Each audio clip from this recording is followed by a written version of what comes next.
बहुत कदीम जमाने में एक शहर था जहां इंसाफ की रोशनी हमेशा चमकती रहती थी। वहां एक काजी रहता था जिसका नाम था काजी फरीद।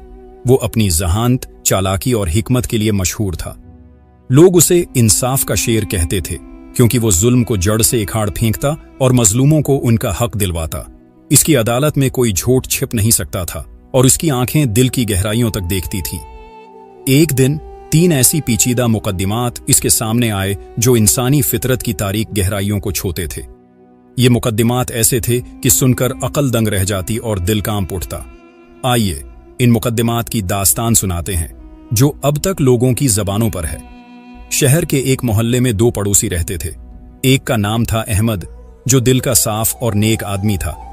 वो हमेशा दूसरों की मदद करता और उसकी नेकी की खुशबू पूरे मोहल्ले में फैली हुई थी।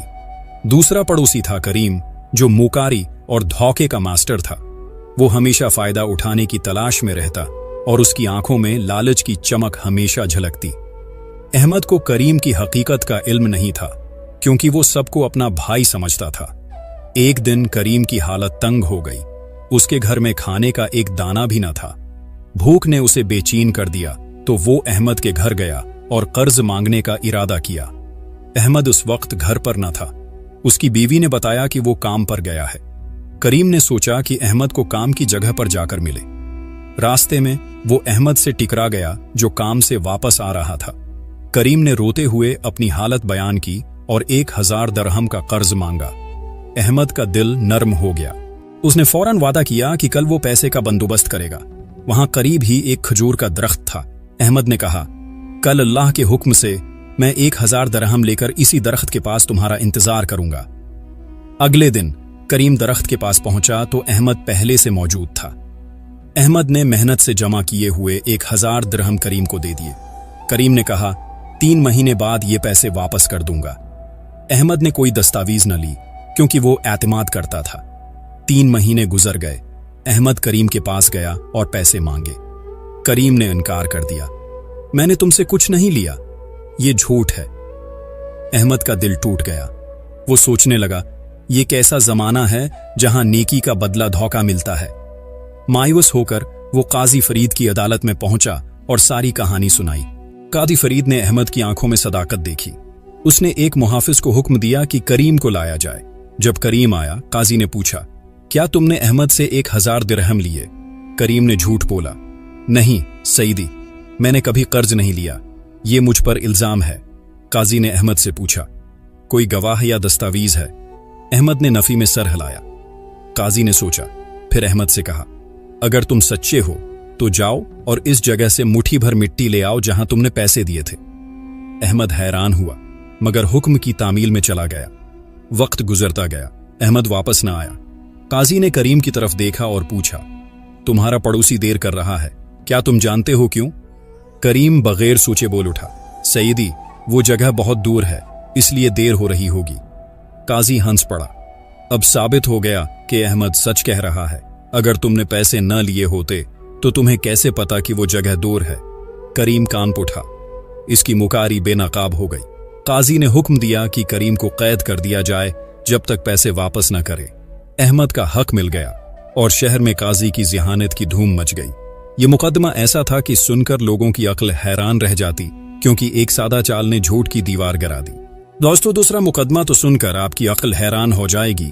शहर से दूर एक गांव में एक बूढ़ा आदमी रहता था जिसका नाम था हुस्न। वो कमजोर था मगर उसका दिल समंदर की तरह वसीआ था। एक दिन वो अपने गुधे पर सवार होकर बाजार गया और एक भारी बोरी आटा खरीदा। एक ताकतूर आदमी ने मदद की और बोरी गुधे पर रख दी। हुसन ने गुधे पर सवार होकर घर की राह ली मगर रास्ते में गुधा ठोकर खा गया और बोरी गिर गई। हुसन कमजोर था, बोरी उठा न सका। इसी वक्त एक नौजवान आया जिसका नाम था बिलाल। वो ताकतूर था मगर अहमक और लालची था। बिलाल ने हुसन को देखा और पूछा, क्या हुआ बूढ़े? हुसन ने कहानी सुनाई। बिलाल ने कहा, मैं उठा सकता हूं मगर बदले में क्या दोगे? हुसन ने कहा, कुछ नहीं, मेरे पास कुछ नहीं है। बिलाल ने बोरी उठाई और गुधे पर रख दी। हुसन जाने लगा तो बिलाल ने रोका, मुझे वो दो जो तुमने वादा किया। हुसन हैरान, मैंने कुछ नहीं कहा था क्योंकि मेरे पास कुछ था ही नहीं। बिलाल गुस्से में आ गया तुम झूठ बोल रहे हो। ये झगड़ा बढ़ता गया। हुसन ने सोचा कि काजी फरीद ही इंसाफ करेगा। दोनों अदालत पहुंचे और कहानी सुनाई। काजी ने हुसन की तरफ देखा। तुमने कुछ नहीं का वादा किया। हुसन ने हां कही। फिर बिलाल से, तुम वही चाहते हो? बिलाल ने हां कही। काजी ने सोचा, फिर हुक्म दिया कि गुधा और बूरी अंदर लाए जाएं। अदालत में गुधा खड़ा हुआ। काजी ने बिलाल से कहा, अगर तुम्हें वादा चाहिए तो बूरी उतारो और जमीन पर रखो। बिलाल ने क्या? फिर अब उठाकर गुधे पर रखो। बिलाल ने क्या?